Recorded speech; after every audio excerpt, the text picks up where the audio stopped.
하나님 말씀 함께 봉독하겠습니다. 사무엘상 26장 19절에서 25절입니다.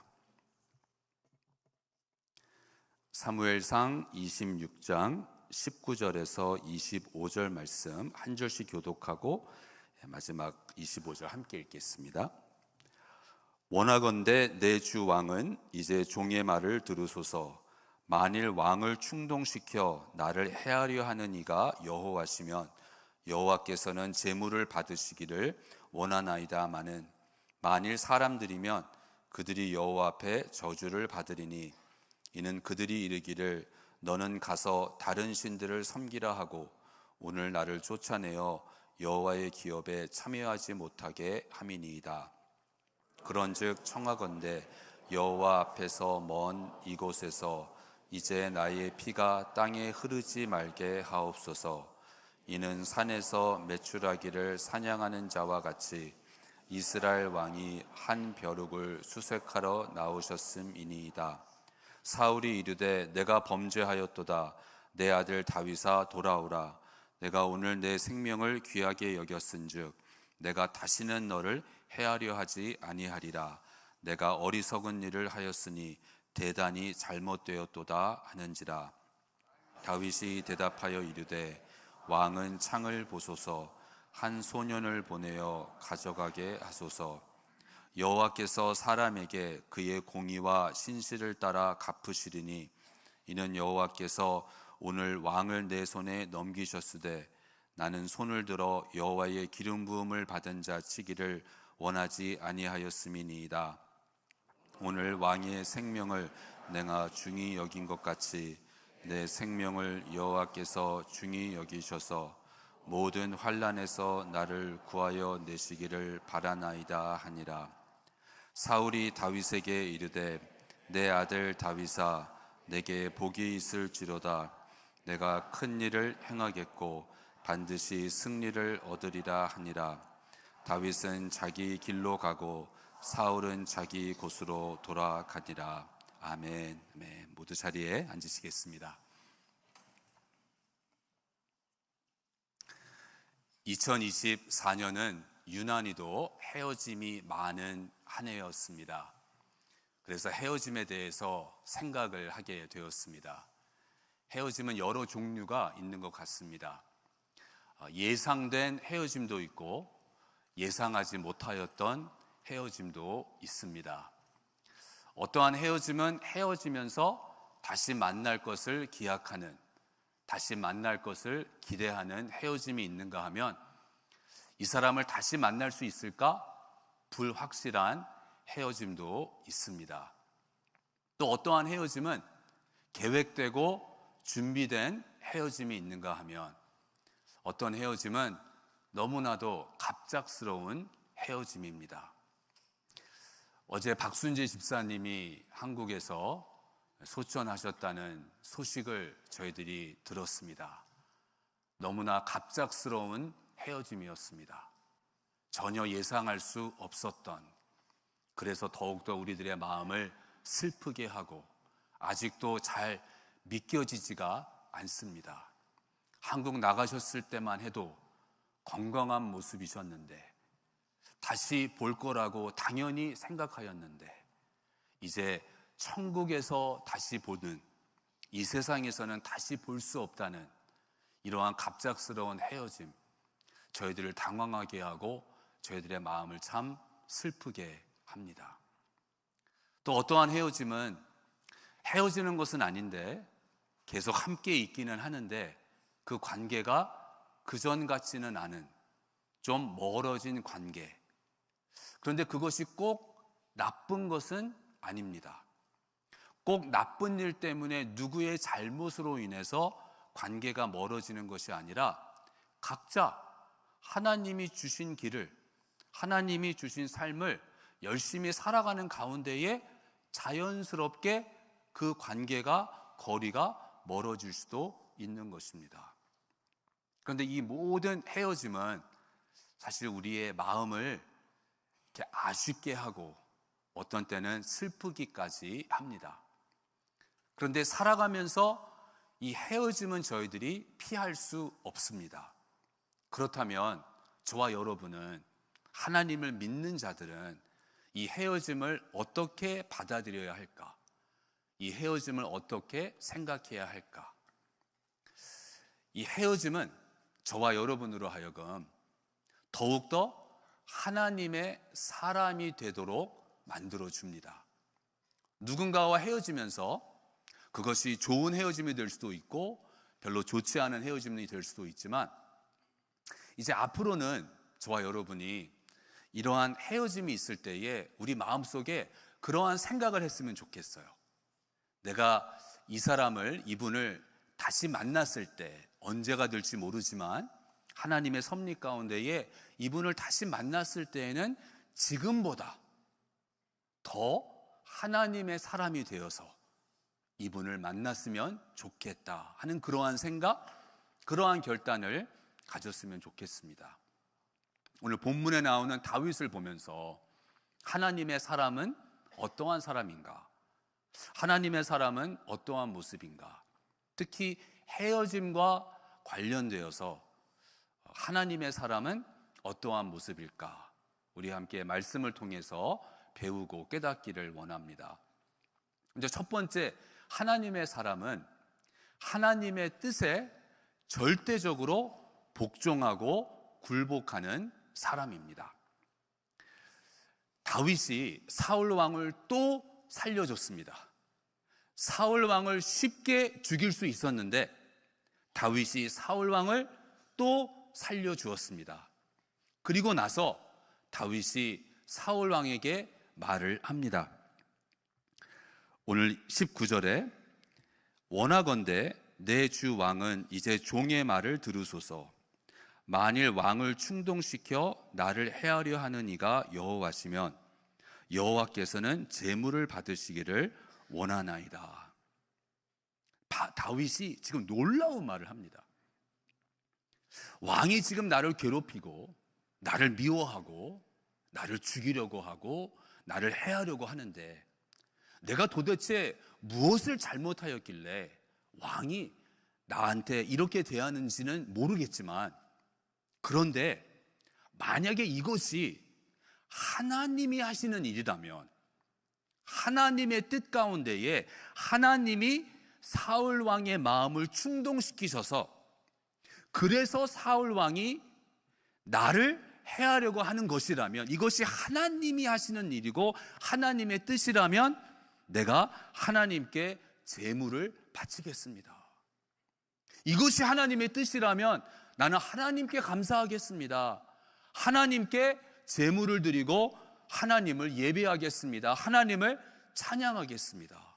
놀라운 말을 합니다. 나에게 아무리 힘든 일이라 할지라도 이것이 하나님의 뜻이라면 저는 그 뜻에 굴복하고 순종할 뿐만이 아니라, 그것이 하나님의 뜻이라면 하나님을 찬양하겠습니다. 놀라운 말을 하는 거죠. 이것이 하나님의 사람인 것입니다. 그러니까 저희들의 삶에서도 어떠한 헤어짐이 있을 때, 그리고 그 헤어짐으로 인하여서 나의 마음이 참 슬프고 나의 마음이 힘들다 할지라도 그것이 하나님의 뜻이라면 그 헤어짐을 받아들일 뿐만이 아니라, 나를 사랑하시는 하나님께서, 모든 것을 아시는 하나님께서 나를 위해서 허락하신 헤어짐, 하나님의 뜻 가운데, 하나님의 계획 가운데 이루어지는 헤어짐, 그렇다면 그 헤어짐으로 인하여서 오히려 하나님을 찬양하고 하나님께 감사드리는 그러한 마음을 갖는 것입니다. 나를 나보다 더 잘 아시는 하나님, 시간을 초월하셔서 지금 현재뿐만이 아니라 앞으로 일어날 일도 다 아시는 하나님. 그래서 어떠한 경우에는 지금 이 사람과 좋은 관계인데 앞으로 이 사람과 그 좋은 관계가 깨어질 수 있을 때 하나님께서는 미리 헤어지도록 하시는 경우가 있습니다. 그런가 하면 헤어짐의 아픔을 통해서 우리를 연단하시고 우리를 훈련하기도 하십니다. 누구의 잘못도 아니고, 그런데 그 헤어짐의 아픔으로 사람을 의지하는 것이 아니라 하나님을 의지하도록, 헤어짐이라는 아픔을 통해서 우리를 연단하시고 훈련하실 때가 있습니다. 하나님의 사람은 하나님이 그렇게 행하실 때에 그러한 헤어짐마저도 감사함으로 받는 것입니다. 그리고 절대적으로 이것이 하나님의 뜻이라면, 이것이 나에게 아무리 힘들다 할지라도 이것이 하나님의 뜻이라면, 하나님의 선하신 뜻이라면 그 뜻에 굴복하고 또한 복종하는 것입니다. 두 번째로 하나님의 사람은 하나님의 임재를 가장 사모합니다. 이 세상에서 그 어느 것보다 하나님의 임재를 가장 사모하고 사랑합니다. 20절입니다. 그런즉 청하건대 여호와 앞에서 먼 이곳에서 이제 나의 피가 땅에 흐르지 말게 하옵소서. 지금 다윗이 두려워하는 것은 무엇인가요? 이것만은 안 됩니다 하는 게 무엇인가요? 여호와 앞에서 먼 이곳에서 나의 피가 땅에 흐르지 말게 하옵소서. 피가 땅에 흐른다는 것은 죽는다는 것이죠. 지금 다윗은 죽음 그 자체를 두려워하는 것이 아닙니다. 죽지 않게 해주세요, 살려주세요, 이것이 아니라 죽는다 할지라도 여호와 앞에서 먼 곳에서 죽지 않게 하옵소서. 다시 말하면 하나님과 멀어진 상태에서 나의 인생을 마감하지 않게 해주십시오.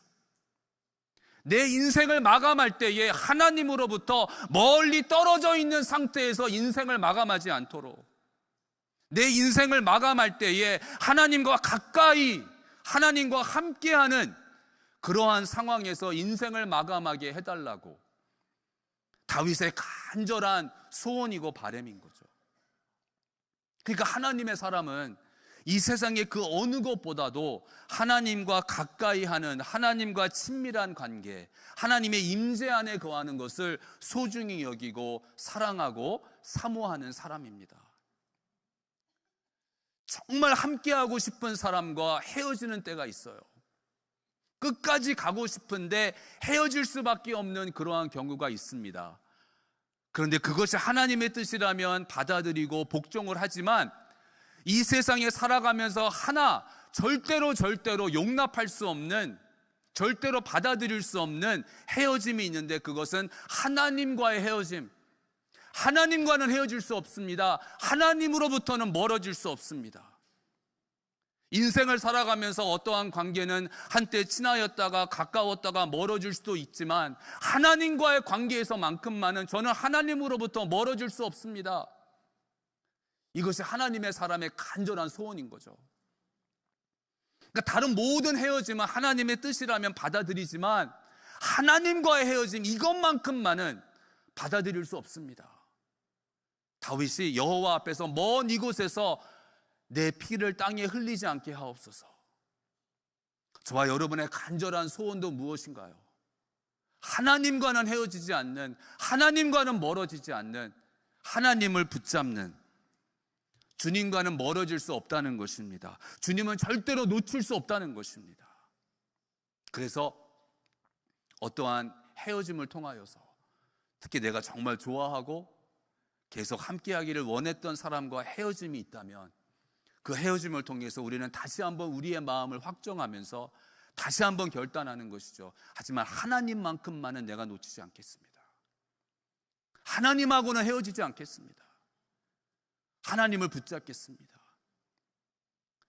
나오미에게 며느리 2명이 있었습니다. 이 2 며느리가 처음에는 시어머니를 따라 나섭니다. 이제 남편을 잃고 과부가 된 이 2 며느리, 그들이 나오미를 따라요. 나오미가 베들레헴으로 돌아갑니다. 그런데 그 2 며느리 중에서 룻만 끝까지 나오미를 붙잡습니다. 다른 며느리는 다시 중간에 돌아가죠. 하나님의 사람은 룻과 같이 아버지의 집을 떠날 수도 있고 나의 가족을 떠날 수도 있고 나의 친척을 떠날 수도 있고 나의 고향을 떠날 수도 있고, 하지만 하나님은 떠날 수 없습니다. 하나님과는 멀어질 수 없습니다. 하나님이 아브라함에게 명하셨죠. 고향을 떠나라, 아버지의 집을 떠나라, 친척을 떠나라. 하나님과 함께하기 위해서, 하나님이 인도하시는 땅으로 가기 위해서. 하나님의 사람은 그러한 마음을 갖는 것입니다. 하나님과는 헤어질 수 없습니다. 하나님은 놓칠 수 없습니다. 세 번째로, 하나님의 사람은 자기의 길을 이탈하지 않습니다. 25절에 다윗은 자기 길로 가고 사울은 자기 곳으로 돌아가니라. 지금 사울이 회개를 해요. 내가 잘못했다. 내가 잘못했다. 다윗, 네가 나를 또 살려줬구나. 내가 앞으로는 절대로 너를 해하려 하지 않겠다. 아마 그때는 사울 진심이었을 거예요. 그러한 사울의 말을 듣고 다윗이 그 사울을 따라가지 않습니다. 다윗은 자기 길로 가고, 계속해서 다윗은 자기의 길을 가는 거예요.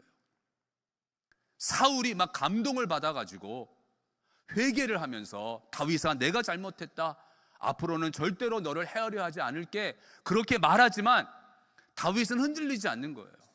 사울을 따라가지 않습니다. 어쩌면, 어떻게 보면 사울을 따라가는 게 훨씬 더 편할 수도 있습니다. 사울과 화해하면서 앞으로는 잘 지내보자. 더 이상 도망치지 않아도 되고, 더 이상 광야에서 생활하지 않아도 되고, 더 이상 동굴 안으로 피신하지 않아도 되고, 사울 왕을 따라서 왕궁에 가서 살 수 있어요. 그런데 다윗은 그렇게 하지 않습니다. 자기 길을 계속 갑니다.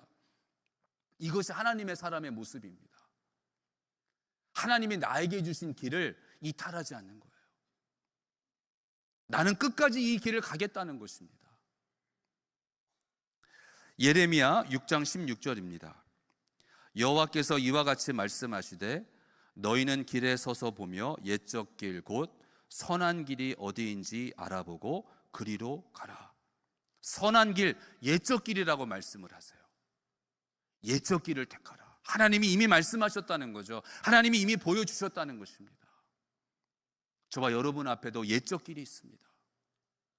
하나님이 이미 보여주신 길이에요. 구원의 길, 생명의 길, 십자가의 길, 복음의 길, 순종의 길, 헌신의 길입니다. 그 길을 가라고 하나님이 명하십니다. 하나님의 사람은 그 길을 이탈하지 않는 것입니다. 아무리 슬프다 할지라도, 아무리 실망된다 할지라도, 아무리 낙심된다 할지라도 그 길을 이탈하지 않는 것입니다. 누군가와 헤어질 때에 그것이 우리에게 큰 실망이 될 수 있습니다. 우리에게 낙심이 될 수도 있어요. 절망에 빠질 수도 있습니다. 하지만 그럴 때에 하나님이 나에게 주신 길, 그 길을 떠나지 않고 그 길을 이탈하지 않는 것이 중요합니다. 제 삶을 보니까 젊었을 때는 그러한 실수를 여러 번 했더라고요. 어떠한 헤어짐이나 또한 슬픈 일로 인해서, 나를 실망시키는 일로 인해서 낙심이 되어서 하나님이 나에게 주신 길을 이탈하는, 그냥 에이 속상하니까요, 에이 관두자, 그러면서 내가 가야 하는 길을 중단하는, 내가 가야 하는 길을 이탈하는 그러한 실수를 여러 번 범했습니다. 우리 그럴 수 있죠. 너무 실망되니까요. 너무 낙심이 되니까, 슬프니까, 마음이 아프니까 더 이상 못하겠다, 이런 생각이 들 수가 있는 거예요.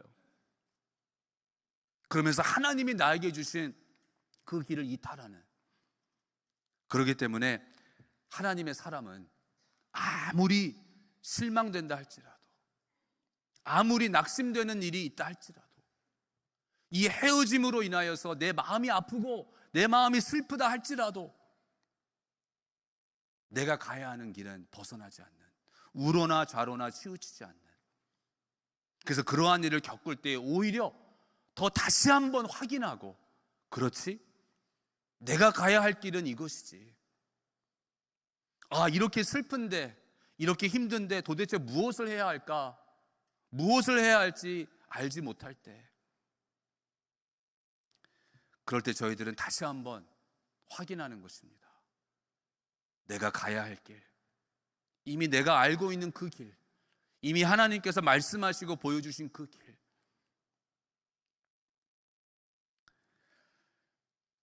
바울은 하나님이 바울에게 주신 길을 이탈하지 않았습니다. 바울의 삶을 보면 복음 사역을 하면서 바울에게는 많은 아픔이 있었어요. 바울의 마음을 슬프게 하는 헤어짐도 있었습니다.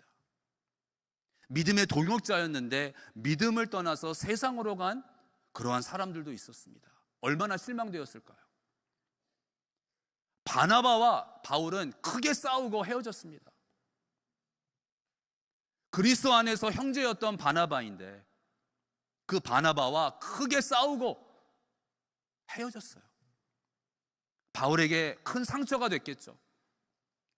그렇게 가까이 지냈고 그리스도 안에서 동역자였고 형제였는데 그러한 바나바와 싸우고 헤어졌을 때 바울의 마음이 얼마나 아팠을까요? 얼마나 실망되었을까요? 그런데 그렇다고 해서 바울이 복음 사역을 중단하지 않았습니다. 바나바와 헤어지고 난 후에 나 더 이상 선교 사역 안 해. 나 더 이상 선교 여행 안 가. 그러지 않았죠. 바울은 오히려 더 열심히 주님의 일을 했습니다. 그래서 바울은 이렇게 고백할 수 있었습니다. 디모데후서 4장 7절에 나는 선한 싸움을 싸우고 나의 달려갈 길을 마치고 믿음을 지켰으니. 선한 싸움을 싸웠습니다. 달려갈 길을 다 마쳤습니다. 이 바울의 고백이 저와 여러분의 고백이 되기를 주님의 이름으로 축원합니다. 우리도 바울과 같이 우리의 인생을 마감할 때, 인생 후반기에 이렇게 고백할 수 있기를 원합니다. 헤어짐이라는 아픔도 있고 또 우리가 그때는 이해할 수 없는 그러한 헤어짐도 있고 갑작스러운 헤어짐으로 마음이 슬프고 힘들기도 하지만 그 헤어짐을 통해서 하나님은 저와 여러분을 더욱더 하나님의 사람으로 부르시고 세우시는 줄로 믿습니다. 하나님의 뜻에 절대 복종하고 그리고 또한 다른 것은 몰라도 하나님과는 헤어질 수 없습니다. 하나님의 임재를 가장 사모하고 그리고 하나님이 나에게 주신 이 믿음의 길, 사명의 길, 이 선한 싸움 이탈하지 않겠습니다. 우리 다시 한번 결단하기를 원합니다. 바울이 바울의 제자, 영적 아들이었던 디모데에게 디모데 전서에서 이렇게 말을 합니다. 너 하나님의 사람아. 너 하나님의 사람아. 믿음의 선한 싸움을 싸우라. 주님이 저희들에게 하시는 말씀인 줄로 믿습니다.